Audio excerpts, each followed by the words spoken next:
Welcome back. Every Friday, we kind of brace ourselves late in the afternoon because more often than not, something outrageous breaks. Today, it was news that Deputy Attorney General Rod Rosenstein reportedly wanted to secretly record President Trump last year during a particularly chaotic period and possibly recruit members of the cabinet to invoke the 25th Amendment to remove the president.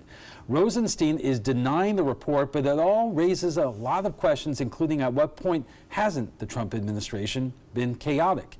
And you thought we'd be talking about Judge Kavanaugh, the allegations, the accuser, the hearings next week. Will it happen? Will he be confirmed? Anyway, we will be, but first let's talk about today's breaking news with Rita Ferrandino, the former chair of the Sarasota Democratic Party, Rod Thompson of the RevolutionaryAct.com, and Dan Maduri of News Talk Florida. And Rod, let me start with you. And when you heard the news about Rosenstein today, did this basically confirm your suspicions about him in the first place? About Rosenstein? It confirmed my suspicions in the broader sense about this sort of, what, for lack of a better term, the deep state sort of thing that has been going on for a while. I know you hate that. That's why I said lack of a better term. But clearly, whether you look at McCabe, you look at Rosenstein, you look at Strzok, you look at Lisa Page, you look at a number of actions by the FBI. Clearly there were groups of people within the FBI, which should frighten everybody by a bipartisan way, that were actively looking to protect America from the president they had just elected. But wait, let me finish though. Because what this tells me here is nothing about Trump. We all know that Trump has had plenty of chaotic times in his administration. We all know there's a lot of nonsense that goes on in the White House at times.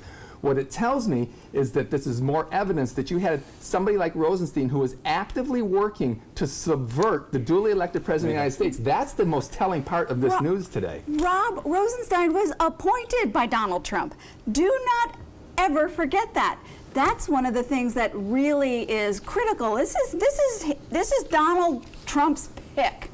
And so you cannot give me that whole deep state narrative. Can, because there is no way that Trump knew who this guy was. This was a recommendation to him by Sessions and others. Trump doesn't know the D.C. people. That was clear from the start. He didn't know you DC just people. completed a whole afternoon on the radio talking about this. I'm wondering what your viewers or your listeners are saying. Well, what they were saying was quite simply, quite clearly, that Rod Rosenstein cannot be trusted. He needs to go. I do think it's interesting that Trump, seemingly the first wave of hires, whether you look at all the people who have been blown out the door, it just seems like he didn't get it right the first time around. This might be another person, he just didn't get it right. You look at the long list, they have a running list somewhere, it's like 45 people, not just the Rex Tillersons of the world, but the like 45 people that they've blown out the door, a lot of people inside the, swamp, if you want to call it that. But I do think that when you look at Rod Rosenstein, you almost have to dive into conspiracy here just a little bit, because who stands to benefit the most when it comes to this? Well, it's Donald Trump, of course, because now he can sit there and say, I've got to throw this guy out of there, he's got to be fired, and that leaves Bob Mueller and his investigation completely unprotected.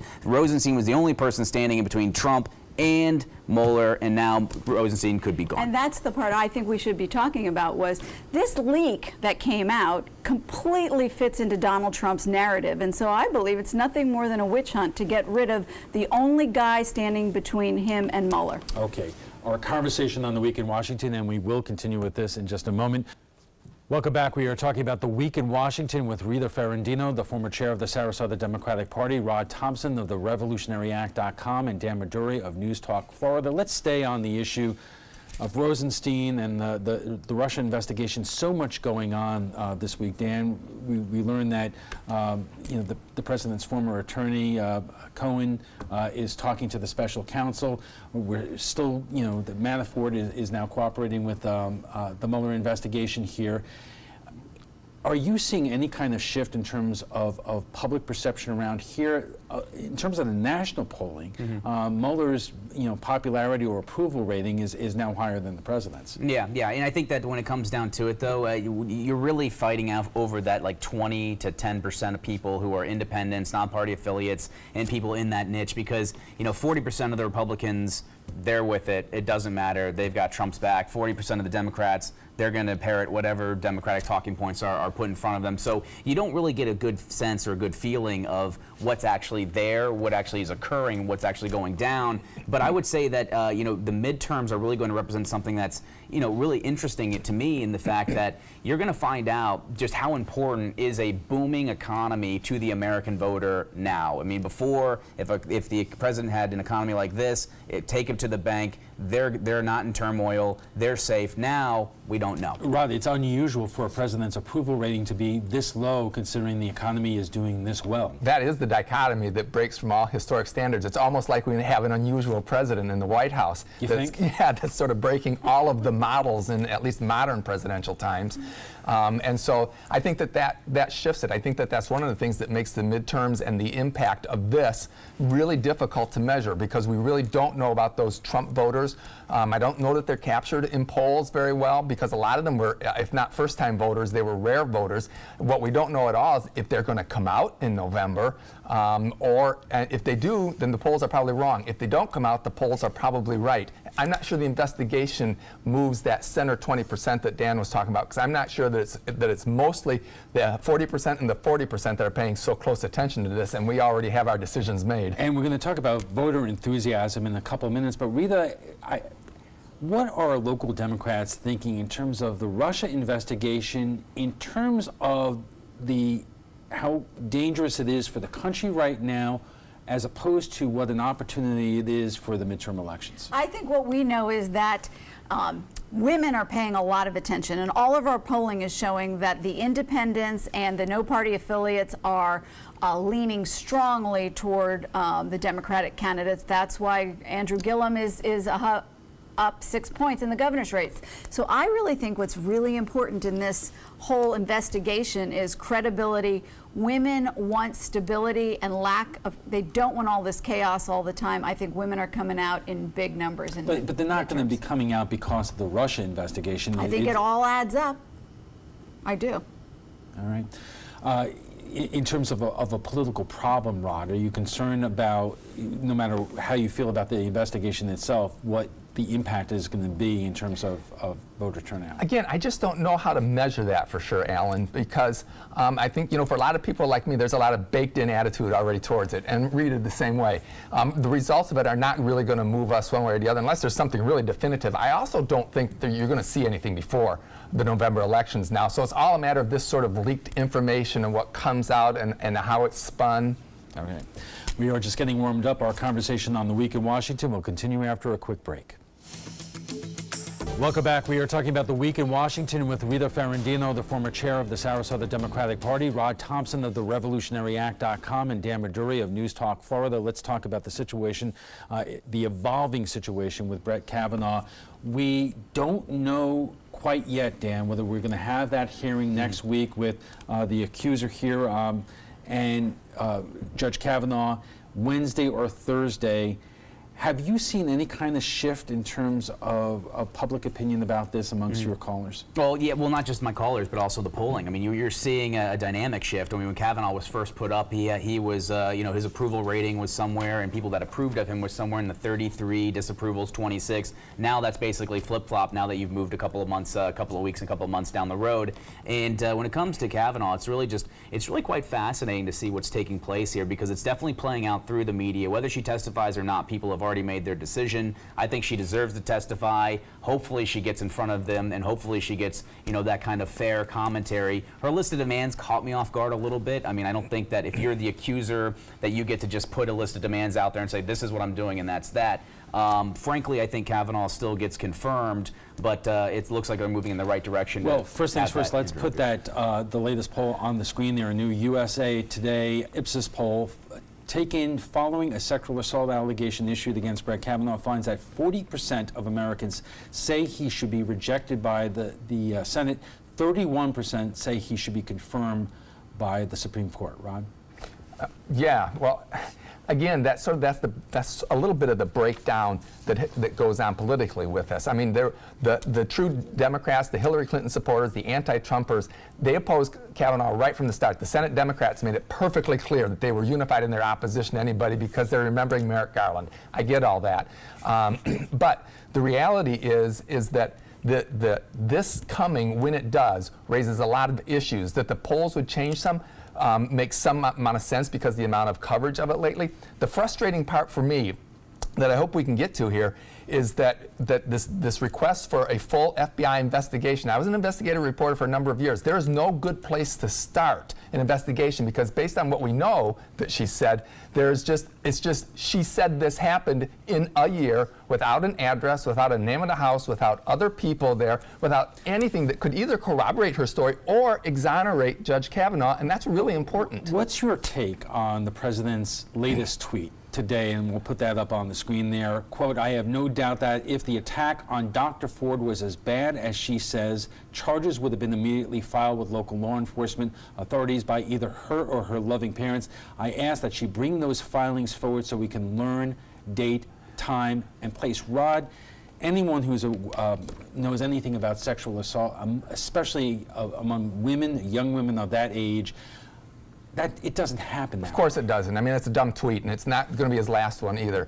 But the reality is, because she's right, she was 15 at the time that she claims this happened. The problem and the frustration for this is that, and kind of what he's reflecting there is, come forward with something that can be followed up on. If she comes forward and she says essentially what she's said so far, Kavanaugh and Mark Judge say it never happened, the Senate will have no choice but to confirm him. This cannot derail, based on what we know right now, this cannot derail him.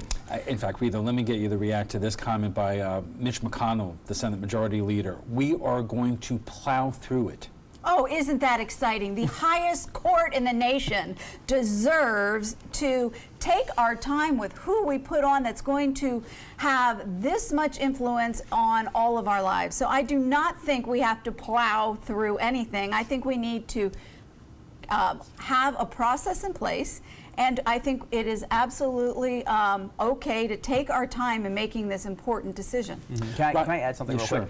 Because two things I think that are really missing here that just don't add up in my mind. Number one is that it was heavily rumored that if Mitt Romney was going to be president, if he was going to defeat Barack Obama back in 2012, that he had Kavanaugh tapped as his number one person. So do we really believe the Republicans between 2012 to 2018 did not vet this guy thoroughly and this never popped up on their radar? And number two is really just the poor handling of Dianne Feinstein, a U.S. Senator since 1992. She understands the protocol here. She got the information 7-8 weeks ago. She could have quietly slipped it to the FBI. This woman did not have to go through this turmoil. She did not have to leave her house because of death threats. She did not have to have fear for her life, for her kid's life. It could have been handled very quietly, behind the scenes, by the FBI, and it wasn't, because it's been put into political So what theater. you're trying to say to me is that as we're making a decision on the Supreme Court, it's Dianne Feinstein's fault? No, I don't believe I'm not saying it's her fault. I'm saying she handled it poorly. She handled it vilely is what she did. And the interesting thing when I heard about that, because I heard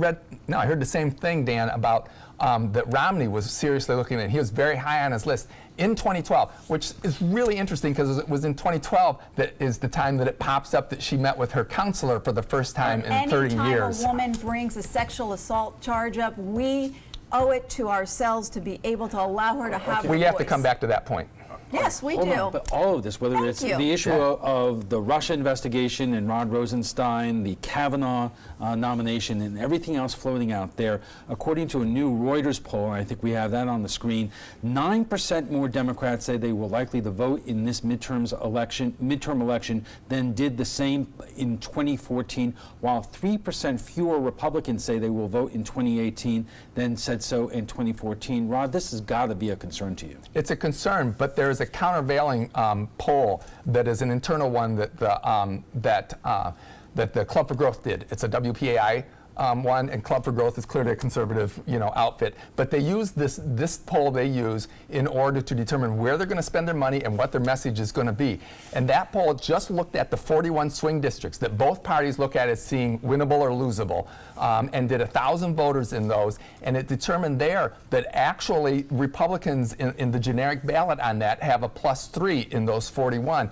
And that enthusiasm gap is there in those, but the 25% of the Democrats are persuadable. So when you break it down into the ones that will actually determine Congress, it's a little different look at the polls. Dan, it's entirely possible that Democrats may take over Congress here, but it would not impact the congressional districts around here that are up for grabs, including the FL16 here in Sarasota, or even the Gus Bilirakis race in Pinellas. Yeah, I've actually had deep conversations about the state of Florida with some pollsters around, and you almost arrive at the point that maybe Florida's not a purple state, maybe it's a red state. I mean, you look back all the way to 2002, and only 3 Democrats have been elected to statewide office since then, and then you look at some certain House numbers, and the Republicans have a stronghold here. They've done a great job kind of carving out their map. It's moving in the direction where you're seeing more 55-plus white people moving into the villages. They've totally outpopulated the Puerto Ricans that have come in from Maria. So you're seeing a shift where,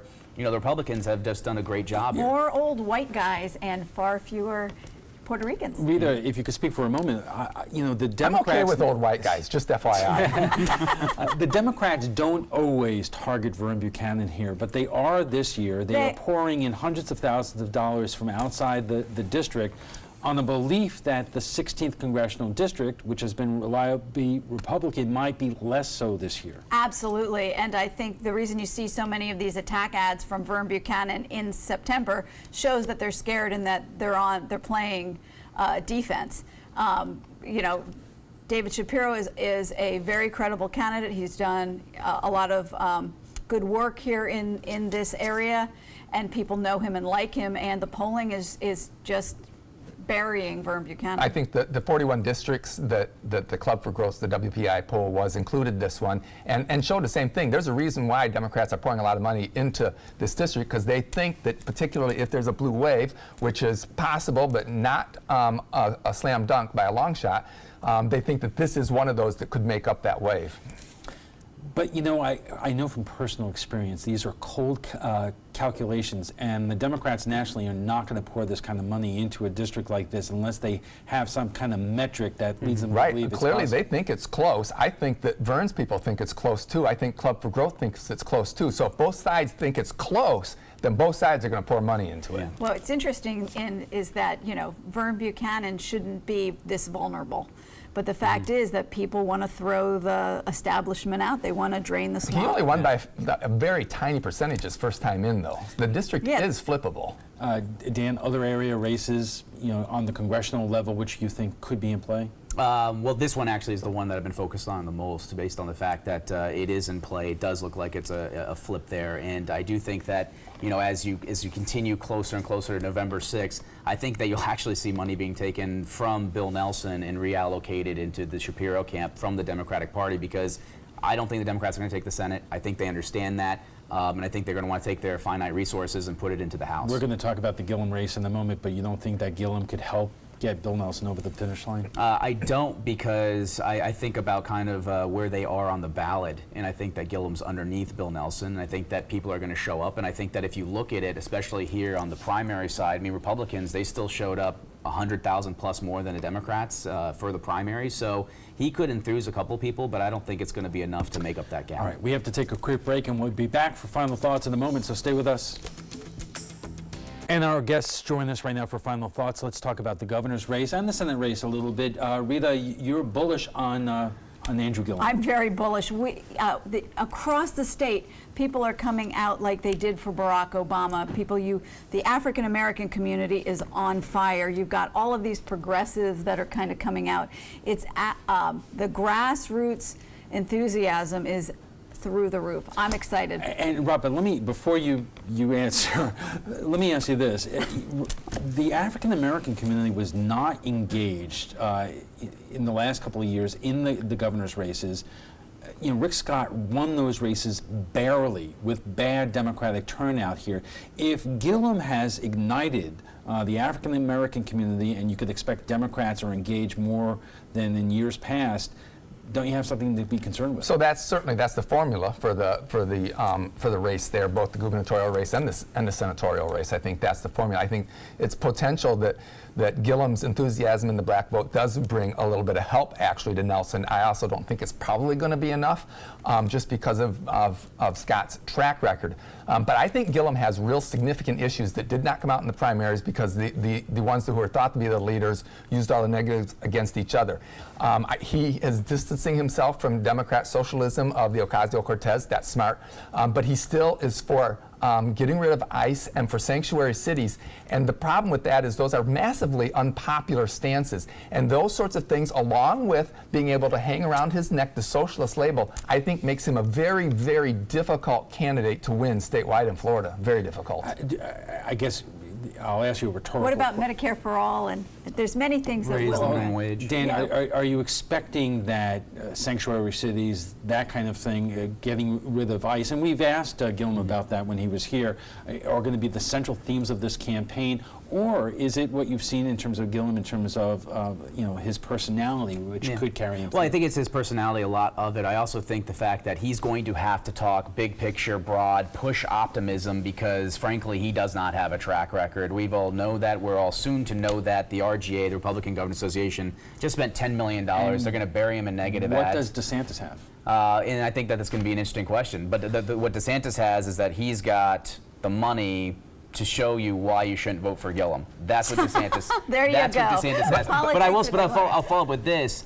Is that, to me, the most interesting part of this campaign, especially with Gillum, is the fact that you're going to see a person who got a free pass through the Democratic primaries get absolutely squeezed, and how is he going to react? People always say you never know how a candidate's going to react until they get hit. He's going to get hit in a big way. How does he respond? All right, we have to leave it there. Sorry, Roger. So We'll do another close. hour sometime.